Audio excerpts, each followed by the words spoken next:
Pentagon is still looking at the exact circumstances of how Johnson became separated from the 12-member team. The entire team, led by Green Berets, have been interviewed about when they last saw Sergeant David Johnson. Washington. CNN. SGT. David Johnson was found nearly a mile away from the central scene of the ambush in Niger that killed 4 U.S. soldiers, including Johnson, and wounded 2 others. 4 administration officials familiar with the early assessment of what happened told CNN on Friday. Officials who have spoken to CNN have cautioned that as the investigation continues, new information is likely to emerge and their understanding of what happened could change.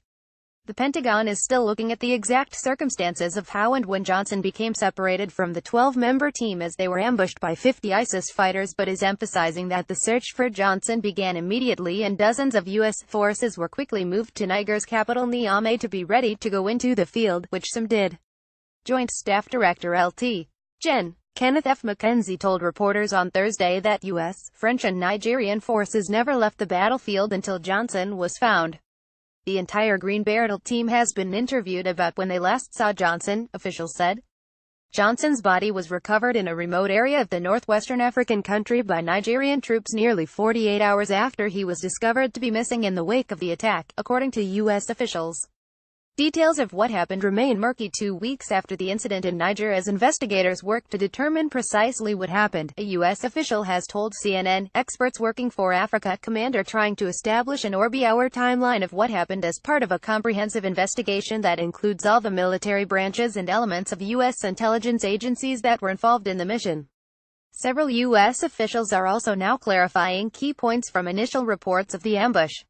CNN previously reported that the French Mirage jets that arrived overhead within 30 minutes of the firefight to fly low passes in an attempt to disperse the attackers did not have permission to drop bombs.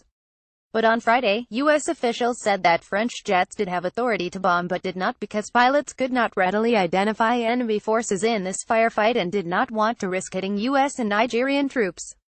Officials also said Friday that some of the latest reporting indicates the ambush began when the troops were inside their unarmored vehicles following a meeting with local leaders, but they are trying to firm up that detail amid previously conflicting information regarding the location of the troops at the time of the attack.